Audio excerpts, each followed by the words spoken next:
It should be something that is very straightforward and very simple. Is a person functioning as an employee, or are they functioning as an independent contractor when they're working for someone? It should not be an issue, and yet in so many cases these days it is.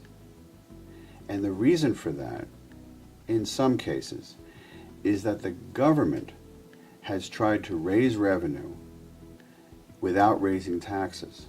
And so what it's doing is enforcing the existing laws, such as withholding laws, withholding money from payroll, in a more strict way, in a more thorough way, maybe deciding close cases in a way that's different than they would have been decided many years ago when things were a little bit looser. What this does is it creates legal issues.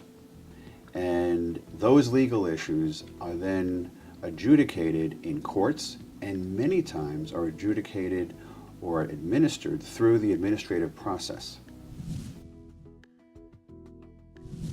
There can be a number of concerns that come up by the classification of an employee as either an employee or an independent contractor.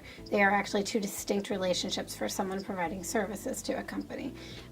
The tendency is for people to just classify almost everyone as an independent contractor in order to not pay employee benefits and not have to pay certain taxes. However, there are a number of state agencies that are really cracking down quite hard on this, where you will see Department of Labor's taxation departments auditing companies and asking a lot of questions to make sure that someone has been properly classified as an employee or an independent contractor.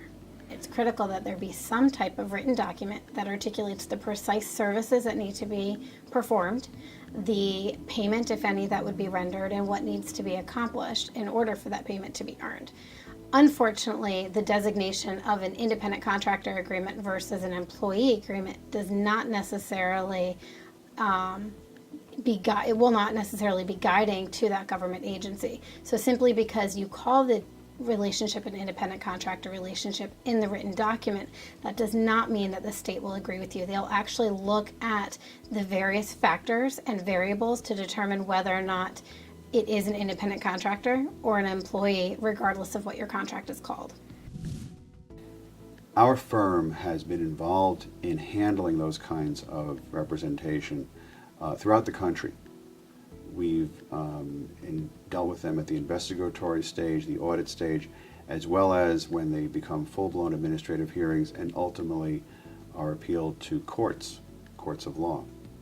We find that these issues dovetail with other employee issues, such as why is this person no longer employed?